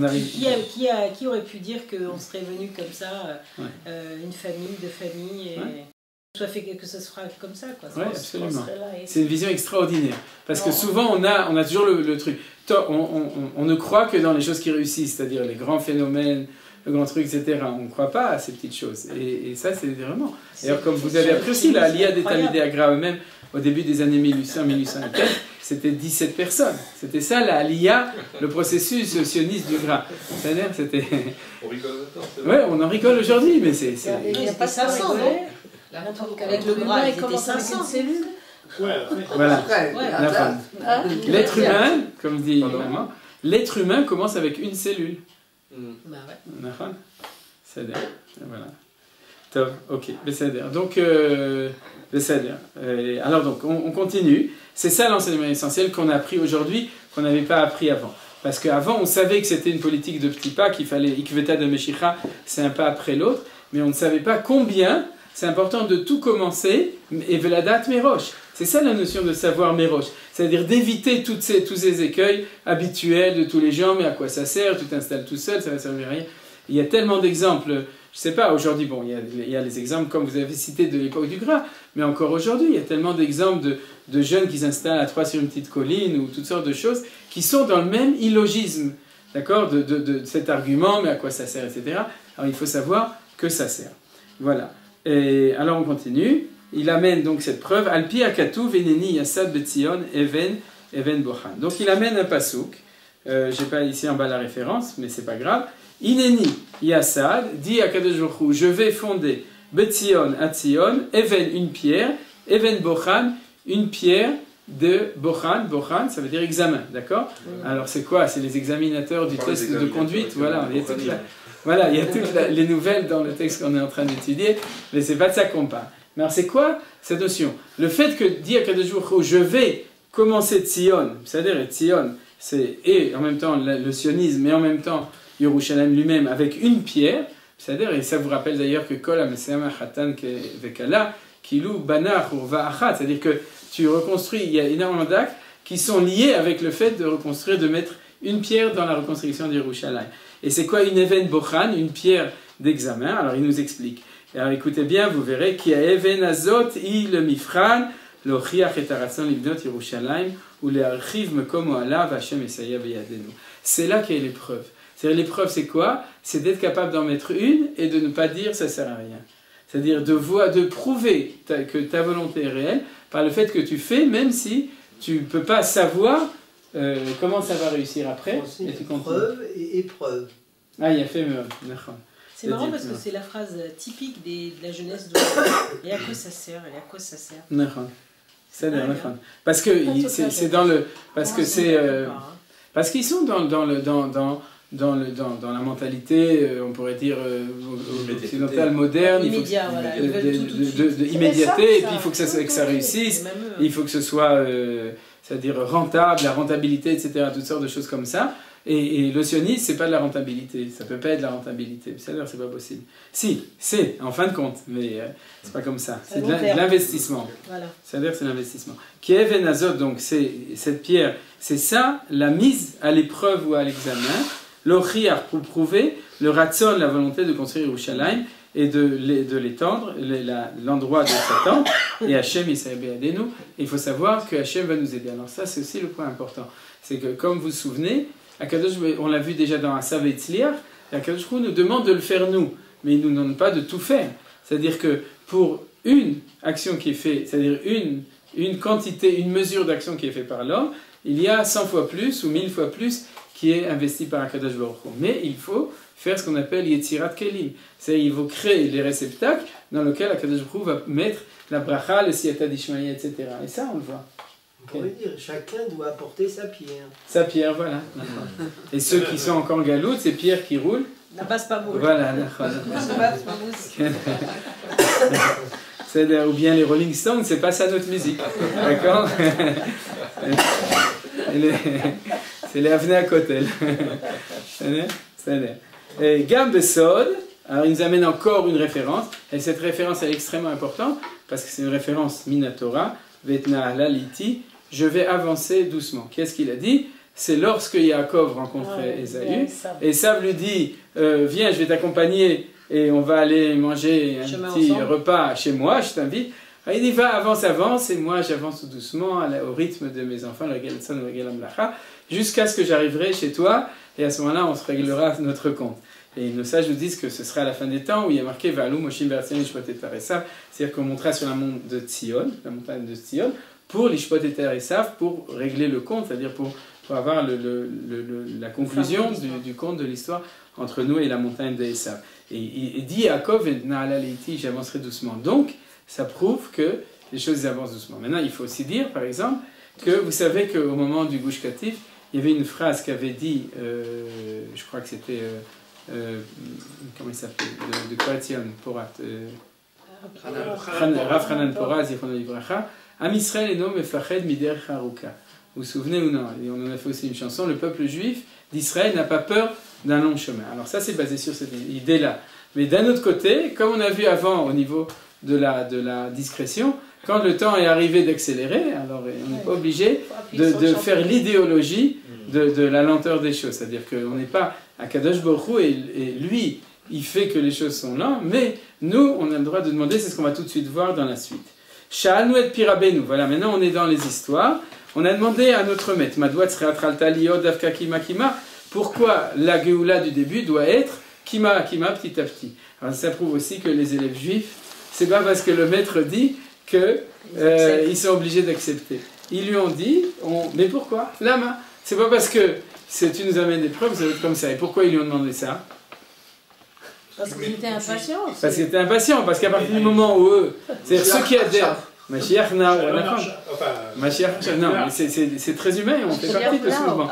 Et une fois que tu es convaincu, tu trouves que c'est trop lent. Pour les gens qui ne sont pas convaincus, c'est trop rapide pour eux. Mais pour les gens qui sont dedans, on voudrait que ça aille plus vite. Donc c'est ça la question des élèves, des Talmidim. Imba et Tratson Lifnei Hashem le Kabes Nitra Israël Ayad Hashem Tiktsar. Donc la question est classique, que si le temps et de la volonté est arrivé devant Hashem de rassembler les exilés d'Israël Ayad Hashem Tiktsar, est-ce qu'Akadosh Baruch Hu ne peut pas, sa main n'est pas assez longue pour pouvoir faire les choses plus rapidement. Donc c'est la vraie question au niveau de la Emouna, pourquoi Akadosh Baruch Hu ne peut pas faire ça un peu plus rapidement? Alors aujourd'hui, on a Baruch Hashem, depuis, imaginez-vous comme on a dit, que cette question, ce dialogue, s'est passé au XVIIIe siècle, c'est-à-dire dans les années 1700 et quelques. Alors il n'y avait vraiment rien, il n'y avait rien qui permettait de penser et de voir. Et donc leur question, c'était une vraie question. C'est-à-dire, s'ils avaient su que ça prenait tellement longtemps, on comprend que c'était dur pour eux. Fait que le rassemblement des exilés se fasse de midak dola en une grande quantité, en une seule fois. Voilà. Réponse du Gaon. Alors, il faut toujours se souvenir qu'il nous a expliqué qu'on avait déjà, ça c'est le fondement de toute notre étude, que notre temps de Géoula, il a comme postulat que c'est le temps final, le deadline, parce que l'ozahu, qu'on n'est pas méritant. Vous vous souvenez, c'est-à-dire qu'il y a l'option où on était méritant et l'option de notre temps. Alors de nouveau, c'est pas qu'on n'est pas bien, mais qu'on n'a pas réussi à accélérer. C'est-à-dire que le temps vient parce que le temps est arrivé, on n'a pas réussi à finir tout le travail avant le temps de Géoula. C'est-à-dire, ça c'est un élément essentiel qu'on a déjà appris, que c'est un postulat. C'est-à-dire que, la Géoula de notre temps, c'est la Géoula de l'Ozachu. Aïnou blo bisrut tzidkatenu. C'est-à-dire que si la Géoula arrive, c'est pas grâce à notre mérite, mais c'est parce que le temps est arrivé. Qui va moed, qui est lechanena, qui va moed. Vous vous souvenez, hein, c'est-à-dire, et c'est contraire par exemple à toute la Torah Trabad, j'avais déjà rappelé, où le Rabbi Trabad rappelait tout le temps, ça y est, il faut en faire encore un peu de mitzvot, un peu des mitzvahim, parce qu'il manque plus que de frotter les boutons du costume du Mashiach. Et c'est tout ça, le costume a déjà été fait, et donc c'est pour ça que le Rabbi est ailleurs, parce que s'il était ici, alors le Rabbi est... donc il s'occupe de Rabbinou, et donc de fignoler, et donc ce langage, c'est un langage qui est toujours faisant encore une petite mitzvah, et comme ça, alors on sera méritant, et le Mashiach va arriver de manière miraculeuse. C'est-à-dire que dans la Torah Trabad, on est dans l'option Achishena, on est toujours dedans. Et c'est pour ça qu'ils n'ont pas cette vision de ce qui se passe aujourd'hui en Israël en tant que temps messianique. Et donc le Gaon de Vilna, qui était mitnaged à la Chassidut, donc dans ce cas-là, il avait une autre vision, il dit non, n'oubliez jamais qu'on est dans un autre temps, que le problème qui se pose, c'est pas de fignoler nos mérites en galoute pour que le Mashiach descende de son nuage, mais c'est au contraire, comme on n'est pas le mérite, il n'y a pas de démérite des Juifs de la galoute, mais il n'y a pas de suffisamment de mérite, donc puisque le temps est arrivé, on n'a plus le temps de s'occuper de mérite, il faut monter dans le train, vous comprenez? C'est-à-dire, même si tu n'as pas l'argent, on pourrait dire, pour payer ton billet, c'est pas grave, Akadosh Baruch Hu te fait une réduction, monte dans le train. Mais maintenant, du coup, prends ta pioche et commence à travailler pour faire ce qu'il y a à faire. Et c'est ça la base. Aïnulo bisrut tzidkatenu. Et il continue le Gaon de Vilna, ve'ima geula tavo bepa'am achat. Alors, écoutez bien, parce que c'est ici qu'est exprimée cette question qui revient tout le temps, et c'est important de voir comment elle est écrite. La réponse, ve'ima geula tavo bepa'am achat. Si la geula venait une fois, are mitzad echad, et il y a deux aspects. D'un côté, lo yevshar la'amod bemidat ha'isurim haba bemidat hadin ka'amur le'el. On ne pourra pas supporter la quantité de souffrance comme c'est expliqué auparavant. C'est-à-dire qu'on l'avait déjà expliqué. Vous comprenez ça ou vous ne comprenez pas? C'est-à-dire que si jamais ça vient une fois, c'est-à-dire que c'est un grand boom, c'est un énorme processus, un grand boom, un processus immédiat, c'est qu'on pousse très fort. Qu'est-ce qui pousse très fort? Akadosh Baruch Hu. Et si on pousse trop fort, alors ça fait trop mal. C'est-à-dire que c'est la première chose.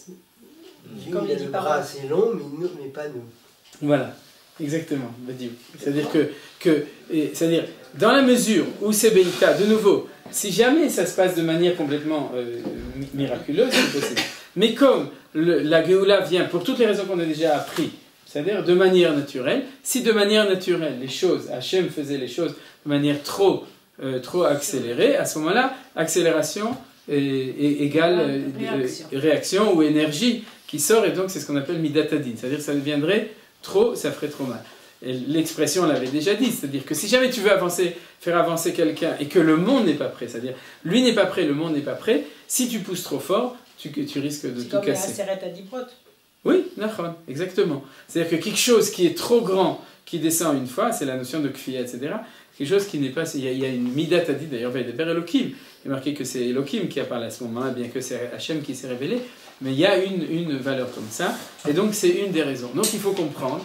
Et ça, même si ça nous est difficile, et souvent c'est difficile pour nos enfants quand ils sont imbibés d'idéal, d'accord, qui disent on veut faire avancer les choses, il faut leur dire, faites attention, c'est vrai qu'il faut faire avancer, que c'est votre rôle de faire avancer les choses, mais faites attention à ne pas vous déconnecter du rythme du peuple juif, du rythme même universel, c'est-à-dire si tu vas trop vite, ça ne peut pas marcher, ça risque de faire aussi des dégâts. Ou mitzad sheni, alors il y a un deuxième aspect, lo yevshar lekabel et haor gadol ba mitzad hachesed shebo bepa'am achat. Regardez comme c'est extraordinaire, cette vision large des choses. C'est que d'un côté, c'est la difficulté du côté de midat hadin, et d'un autre côté, quand la Géoula arrive, alors il y a une lumière qui arrive. Et si la lumière arrive trop forte, alors on ne va pas pouvoir accepter, même si on a des lunettes noires, d'accord, on ne va pas pouvoir supporter le or, la lumière du chesed qui va arriver à ce moment-là. Et ça, c'est des choses qu'on voit. C'est-à-dire, il y a une phrase qui dit que En Israël cholim les kabel, l'orov tova, velorov pourani. C'est-à-dire, c'est de manière générale, que Israël ne veut pas recevoir ni trop de bien, ni trop de mal en une fois. C'est vrai souvent pour tout le monde. Vous connaissez tous le problème des gens qui reçoivent, qui gagnent au loto. Ouais. Okay. Loto. D'accord. C'est-à-dire que ça peut casser quelqu'un de recevoir trop de bien en une fois. Alors, c'est pour ça qu'à Kadosh Baruch Hu, d'ailleurs c'est toujours notre interrogation dans nos prières, mais à Kadosh Baruch Hu, pourquoi tu ne me donnes pas encore un petit peu. Alors si on dit un petit peu, alors on est dans le kima. Mais quand on demande trop et qu'on ne comprend pas pourquoi Kadosh Baruch Hu ne le donne pas, il faut savoir que c'est en vertu de ce même principe. C'est-à-dire que trop de tova en une fois, ça ne marche pas. Petit à petit, si on s'habitue, ça va, comme tout. C'est-à-dire qu'on reçoit un petit peu, du coup on agrandit le cli, à ce moment-là on reçoit encore plus, etc. Et c'est ce qu'on voit aujourd'hui. Mais ce que dit le Gaon de Vilna, on ne peut pas recevoir en une seule fois trop de... vous voyez que ça va dans les deux sens. Ni trop de difficultés du changement, et ni trop du bien de la Géoula. Alors il y a des gens qui s'occupent, alors là on passe au mitvé à gaz, d'accord ? C'est dans les Hadashot, il y a des gens qui s'occupent de ralentir la Tova. Akadosh Baruch Hu nous envoie des tonnes de gaz, il nous envoie un cadeau extraordinaire, c'est-à-dire il nous montre ce qui est marqué dans la Torah, Asher me'area tartzov nechoshet, Asher avanea barzel ou me'area tartzov nechoshet. C'est-à-dire qu'il y a un passage clair qui nous dit qu'Israël regorge de ressources naturelles, d'accord ? Alors avant c'était du barzel et de la nechoshet, c'est-à-dire que c'est imagé, parce que dans le temps, ce qu'ils avaient besoin, c'est du bronze et du fer, c'est-à-dire, et aujourd'hui on a besoin de pétrole, et des idées on en a, mais du pétrole et du gaz, c'est-à-dire il faut que ça atteigne gaz, comme on dit, à Kadosh Baruch Hu, appuie sur l'accélérateur. Voilà, on est dans les accélérateurs. Donc, il nous le donne, et on voit toutes les... non, ne ralentissez, n'allez pas trop vite, etc. Quoi ? C'est une histoire à dormir debout. Voilà, exactement. Alors, si vous voulez un autre exemple, c'est ce qu'on a reçu en 67. C'est-à-dire que quand on a reçu les parties de Eretz Israël qui étaient tellement kadosh, c'est-à-dire tout Yehuda Veshomon, c'est-à-dire la terre des Avot, la terre du Tanakh, qui était là-bas, Arabaït, Hebron, etc. Il y avait trop de Tova, et la preuve c'est qu'il y a eu un phénomène de rejet. Prenez-le. Alors ce que nous on ne comprend pas, mais que dans la réponse des choses, c'est que c'est clair qu'en 1967, pendant la guerre des 6 jours, on a reçu une lumière qui était au-delà sans doute de ce qu'on était capable de recevoir. Donc il y a eu aussi ce phénomène-là. Alors c'est ce que nous explique le Gaon de Vilna. Donc d'un côté, c'est une dialectique difficile. D'un côté, c'est à nous de faire. Donc il y a ce ratson, l'even bochal, et on doit faire, et sinon ça n'arrivera pas. D'un autre côté, il faut faire, il faut avoir la patience. Il faut avoir les deux choses ensemble, et c'est difficile. Oui. Les gens qui s'occupent à diminuer la lumière, c'est le Rav Zerut ou le Rav Roba ? Que je le dis. Ouais. Qui a dit les gens s'occupent à la diminuer. Ouais. Moi j'ai dit un petit peu le Kav Zerut. La lumière trop forte. Oui. Pour eux, c'est le Rav Zerut ou le Rav Roba ? C'est un peu compliqué à dire. Hein ? C'est-à-dire qu'il y a deux niveaux. Au niveau de la Bechira, c'est le Kav Rova. C'est-à-dire que c'est pas quelque chose qui est à leur avantage. Mais au niveau de l'expression a posteriori du processus, ça prouve que Akadosh Baruch Hu nous a donné quelque chose qu'on n'était pas complètement capable. Alors, mais d'un autre côté, on leur a pas rendu, Baruch Hashem, aux Arabes. Mais il y a toute une difficulté existentielle qui fait que ça prend du temps. Il y a même des rabbinim qui n'ont pas accepté. Mais jusqu'à aujourd'hui. C'est pas seulement des chilonim ou un truc bien comme ça. entendu. Parce qu'ils sont souvent ils expriment. Ils ont mal étudié. Voilà, ils ont mal étudié ou ils ont trop étudié. Mais il y a toujours ces deux visions. C'est-à-dire c'est la vision au niveau de la liberté. Donc on a étudié Geret Takana du Rav Kook. C'est au niveau de la liberté humaine. On est dans la liberté, dans le libre arbitre, et à ce moment-là, on est dans la responsabilité. Donc ceux qui agissent à l'encontre de l'avancement de la Géoula, ils sont dans l'erreur. Maintenant, si en fin de compte, il s'avère qu'il y a ça a posteriori de l'événement, dans une vision, disons, ils sont l'expression au niveau individuel d'une difficulté globale du peuple juif d'être capable de recevoir. Maintenant, nous, on a notre devoir de faire le travail contraire, c'est-à-dire de faire tout ce qu'il faut pour qu'il n'y ait pas tout cela, mais de nouveau, il ne faut pas pousser trop rapidement. C'est-à-dire, il faut faire attention à ça. Comme exemple, je peux vous citer l'exemple de la Marteret Ayudit, parce que c'est une vieille histoire, je ne vais pas rentrer dans des histoires trop modernes là-dessus. mais la Martyret Yehudit, c'était il y a 20 ans, plus de 20 ans, on en connaît une partie qui voulait vraiment faire sauter la mosquée. Je crois qu'ils avaient prévu de faire... je suis pas au courant. T'es pas au courant, non, ça va, ils sont sortis de plus en plus longtemps. C'est quoi cette histoire? Il y a une partie qui sont tes voisins, non? Ouais. Et donc... Et amis. Et amis en plus, ok. Des amis explosifs. Quoi? Ils ont voulu faire sauter la... Ils avaient prévu de faire sauter la... Et alors, qu'est-ce qui c'est qui les a empêchés? Ils se sont fait arrêter. C'est la guerre mondiale. Mais ça prouve que dans l'analyse générale des choses, les Kavzechut, ils voulaient bien faire, mais sans doute que leur évaluation du temps, c'était vraiment pas du tout le moment, quoi. Donc ça va marcher. Il y aura un moment, quoi. Quoi? Il y aura un moment. Mais bien sûr. C'est Yavo. Bien sûr, c'est obligé de venir. C'est ce qu'avait répondu le Rav Yitzhak à Avraham Yitzhak et le Rav Kook quand il avait été convoqué chez le Nativ Angli, pas chez le Moufti, le gouverneur anglais, à propos du Kotel, etc. Parce qu'on les accusait de vouloir détruire la mosquée, de reconstruire le temple. Alors il a répondu, mais maintenant on n'a absolument pas l'intention de faire ça. On veut prier devant le Kotel et sonner du chauffard. Donc on ne sonne pas du chauffard pour que la mosquée elle s'écroule. Mais si vous me demandez sincèrement, est-ce qu'on a intention que ça va arriver à un moment, bien entendu que ça va arriver. Mais chaque chose en son temps. Voilà, c'est ça. Il ne faut pas mentir, il ne faut pas dire non, etc. On n'a pas. Mais ça viendra à son temps. Ok, donc voilà. Et kol zot alenu la date merosh bedech avoda maasit shel kibbutz Eliyot. Donc la phrase importante, c'est qu'il nous dit kol ze alenu la date merosh. C'est-à-dire on doit le savoir à l'avance. C'est-à-dire il faut se préparer. Et vous voyez que c'est toujours actuel même pour aujourd'hui. C'est pas seulement sur ce qui est arrivé, mais pour le futur, il faut savoir, il faut comprendre qu'il ne faut pas avoir peur de commencer les choses petit à petit et de comprendre que les choses, s'ils n'arrivent pas plus vite, même, et que nous, on doit essayer d'accélérer, mais si on voit que ça n'avance pas plus vite, il ne faut pas se déconnecter, il faut avoir la patience de voir que ça arrive comme ça. Alors on continue dans cette histoire, et c'est comme ça que aujourd'hui, Bezrat Hashem, on finira ce sujet. Shalti et Pirabenu. Donc Rav Hillel Mishklov raconte que de nouveau, il l'a interpellé. Donc le gras, c'était un des problèmes qui les concernait. Il savait que ça allait prendre beaucoup de temps, et il dit on n'a pas la patience, on ne veut pas attendre. C'est-à-dire, est-ce que tu ne peux pas nous faire un petit truc pour accélérer les choses, le Gaon de Vilna. Alors donc, Shalti et Pirabenu. Imiev Sharout de Metziut Agashmit, la Aviret Kol Israël Befa Machat l'Eretz Israël, Ketzal la Sot Ariyamdu le Fanenu Shelot Rabot Vekashot Benogia le Sidur et Yishuv.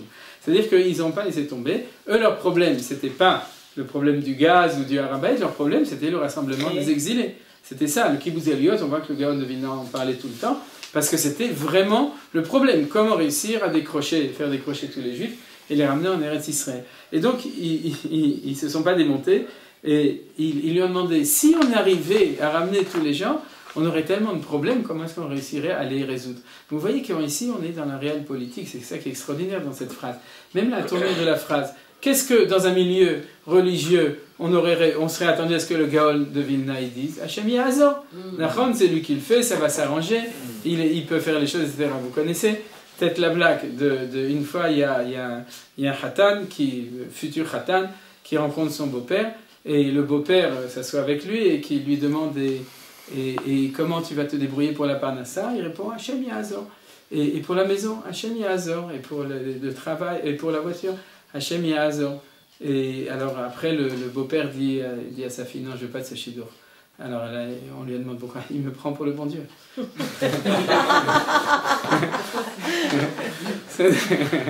Donc c'est le chidour avec Yirat Shamayim, vous connaissez? Il y a certains endroits où on dit est-ce qu'elle a de la Yirat Shamayim? Alors J'avais entendu cette histoire avec une fin différente. Oui, il acceptait, il était très content. Femme, il est formidable ce Khatan, il me prend pour le bon Dieu. Ah bon, ok, alors ça c'est la version positive des choses. D'accord. Ok. Sans doute qu'il n'avait pas l'intention de payer le beau-père, donc c'est ça qu'il a entendu.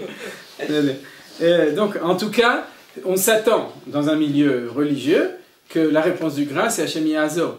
Ou bien même que le Talmide, quand il posait la question, ils se disent mais si on réussissait à le faire, Hachem Yahazor, tout va s'arranger. Non, ils sont dans le réel. Ils savent que c'est un problème. C'est-à-dire que c'est pas facile. Justement, si ça va trop vite, comment est-ce qu'on va se débrouiller? Alors, on va réussir à ramener tous les juifs, d'accord. Et après, où on les met? Dans quel Mahabara? Ils n'avaient pas tous les moyens techniques. Non, ils n'avaient rien. C'est pas par hasard qu'ils existent. D'accord, ils n'avaient rien. Et c'était des problèmes a priori insolubles, d'accord. Même de l'eau, il n'y avait pas d'eau. D'accord, il y avait jusqu'à ce qu'on ait construit le Mouvil Artsi, je pense qu'il n'y avait pas d'eau en Eretz Israël pour plus qu'1 million de personnes. C'est-à-dire qu'il n'y avait pas assez d'eau pour faire, dans les conditions d'il y a 5 ans, pour subvenir aux besoins de tellement de gens. Mais tout, Acharei Yunrav. Donc le Gaon de Vilna a réfléchi sérieusement. Tu me poses une colle, alors il faut donner une réponse. Bishelazo Ana Lanu Rabbeinu. Notre maître nous a répondu. אם יהיה אפשר להעביר לארץ ישראל 60 ריבו פעם אחת, צריכים לעשות זה מיד, כי מספר זה של 60 ריבו כוחו גדול, ושלם להכריע את הסמ"ם בשער ירושלים, ואז תשתלם מיד הגאולה השלמה בענני שמאיה בדרך ניסית. Donc il nous a répondu, nos problèmes, si jamais on réussissait à faire, et on avait déjà appris ce thème, donc on ne va pas revenir dessus, si on réussissait à amener en une fois 600 000 juifs en Eretz Israël, le problème est résolu. Donc c'est incroyable, c'est-à-dire que ils disaient si on pouvait, sans doute qu'ils pensaient, j'ai lu dans un autre texte où ils avaient même écrit un programme, c'est-à-dire comment faire pour amener 600 000 juifs. On ne sait pas comment ils y avaient pensé, c'était absolument utopique total, ouais. Pas d'avion, pas de bateau, rien du tout, pas de train, choum davar, cloum cloum, mais ils pensaient déjà comment amener, selon la réponse de Gaon de Vilna, comment amener 600 000 juifs en Eretz Israël en une fois. Alors en une fois, c'est arrivé, pas en une fois, mais un beau jour c'est arrivé. Et il nous dit donc le Gaon de Vilna, un de ses secrets qu'on a déjà étudié, que s'il y a 600 000, c'est ça qui fait que les choses vont s'arranger. Alors comment ça s'est fait? Ça s'est fait comme ça s'est fait, comme vous le savez. C'est-à-dire qu'en 48 on avait 600 000 juifs, et qu'en 72 on avait 600 000 hommes de plus de 20 ans, en 67 en Eretz Israël, et on a vu que ça s'est fait. C'est-à-dire que le Gaon de Vilna le savait, et nous, on l'a vu. Et à ce moment-là, les problèmes s'arrangent. Alors comment ça s'est fait? Baruch Hashem, de manière miraculeuse. C'est-à-dire que Derech Nissit, et Derech Agav, c'est ce que Manitou, je vous avais déjà dit, avait dit, que le Derech Nissit, c'est le début du processus Mashiach ben David en plus de Mashiach ben Yosef, et il nous disait que depuis la guerre de 67, c'est ça qui s'est passé. C'est-à-dire c'est à ce moment-là qu'il y a eu le passage entre que ben Yosef et aussi ben David. Valpia Amour et les Chagav, vous regardez à tous les niveaux, que c'est vrai que c'est comme ça que ça se passe depuis. Valpia Amour, comme il y a marqué, Uvdouye Hashem Yeshuvun, Uvaoutian Verina, Shalpi Rabbeinu Nemarzal Mashiach ben Yosef, Valpi Chazal, Pepasukze, Nichlal, Amispar, Shishim Ribola. On revient à des choses qu'on avait déjà vues, que dans ce verset, on avait déjà vu, que lorsque ceux qui sont libérés reviendront, ils viendront à Tzion dans la joie, et comme nous avait appris le Gaon de Vilna, que dans ce pasouk, il y avait les 600 000, il y a l'allusion aux 600 000, je vous rappelle, Sasson Vesimcha Yassigu, Sasson Vesimcha, et c'est qu'ils recevront les 600 000 couronnes qu'ils avaient reçues au moment du Matan Torah, vous vous souvenez, alors on en reparlera quand on s'approchera de Shavuot. Yodim Anu Merosh, nous savons Merosh, alors on revient à l'idée que on le sait, quoi? Avant, c'est-à-dire à l'avance. Oui, à l'avance, oui, a priori. Tout ce passage-là n'est pas dans une... Oui, Nachon, je ne sais pas, j'ai vérifié ce soir. Oui, c'est censuré dans cette édition, je ne sais pas pourquoi. Peut-être que ça le dérangeait, ou peut-être qu'il ne l'avait pas, ou je ne sais pas. Yodim Anu Merosh, donc nous savons qu'il est Omat, Kol Advarim Atovim, Abaim Kima Kima, Beikvot Meshicha, le Fi Aklal, Agadol, Shebira Beinu Kimvar Leel, Baim Mircholé, Mitzad Asitra Achara. C'est-à-dire que, comme on l'a déjà appris dans le cours précédent, sur du Collator, qu'on doit savoir qu'en parallèle avec toutes les bonnes choses qui arrivent, il y a aussi l'opposition du Sitra Achra. C'est-à-dire que chaque bonne chose réveille aussi un mouvement d'opposition antagoniste qui vient du Sitra Achra de l'autre côté, comme on l'a appris avant. Advarim shemanu chazal sheye beikvot meshicha rachman alitzlan, et c'est d'Avka ça que nos sages nous ont raconté dans la Mishnah et dans la Gemara sur Ikveta de Meshicha. C'est-à-dire que vous connaissez que le rituel des rabbanim qui ne connaissent pas cet enseignement, c'est toujours dès que tu leur parles de Ikveta de Meshicha, ils te parlent de tous les malheurs, de toutes les catastrophes, parce que ce qui est marqué dans la Mishnah de Sota et dans la Gemara de Sanhedrin qui le cite, c'est Ikveta de Meshicha, Chutzpah Isge, tous les problèmes, etc., qui arrivent à ce moment-là. Alors tous les problèmes, ça, tout le monde les connaît, parce que vous avez remarqué, qu'est-ce que les sages ont révélé? Lequel côté ils ont révélé? C'est très rare. Oui, c'est-à-dire les difficultés, mais ils nous ont pas révélé les bonnes choses, parce qu'il fallait faire attention à cacher les bonnes choses. C'est-à-dire, donc, on le sait. Donc on continue, le Gaon de Vilna dit que par l'action de nos mains, on va réussir à surmonter toutes ces choses-là avec l'aide de Hachem. Ainsi qu'on a la promesse dans les promesses de nos prophètes et de nos sages, ou que mitzvah rabbeinu birkato agdosha, et comme la mitzvah de notre maître et sa bénédiction sainte, yachad im atralta de geula l'idée kibbutz galiot v'itaruta de l'etata shel Mashiach ben Yosef mitrilin kimakima kol hasgulot atuvot shel Mashiach ben Yosef. Donc je ne traduis pas tous les mots parce qu'ici tout le monde comprend bien l'ivrit, mais c'est-à-dire que avec toutes ces choses-là, qu'est-ce qui commence kimakima, puisqu'on est dans le paragraphe qui parle de kimakima, 3 lignes avant la fin, kol hasgulot atuvot shel Mashiach ben Yosef. C'est-à-dire qu'il faut voir le côté positif, c'est-à-dire que tout le bien, toutes les bonnes choses qui arrivent avec Mashiach ben Yosef commencent. Pitre Yoshua, les portes de la délivrance, Kanemar Daloti Veli Yoshia. C'est ce qu'on a vu, c'est que Daloti, Dal, c'est je suis pauvre, Veli Yoshua, Kadosh Baruch Hu me libère. C'est-à-dire en même temps difficulté, en même temps Géoula, ce qu'on a vu la fois d'avant. Umi Menaï Vacher, c'est-à-dire à partir de la difficulté de la sorte de la délivrance, comme on avait vu la fois d'avant, que la célèbre phrase que je vous avais citée du Rav Tziyuda à Kohen Cook, qu'en Galout, c'est les souffrances de l'agonie, et ici, c'est les difficultés de la naissance. C'est-à-dire que toute difficulté, c'est une difficulté qui est quelque chose de laquelle va sortir une libération et quelque chose de bien. Les épreuves sont bonnes. Quoi? Les épreuves sont Voilà, bonnes. même si on ne comprend pas tout, et de nouveau, ce qu'on voit tous les jours, il y a beaucoup de choses qu'on ne comprend pas. On a chaque semaine des grands points d'interrogation, mais il faut savoir, il faut comprendre ça. C'est-à-dire de ne pas perdre... Il y a des cours prénatales.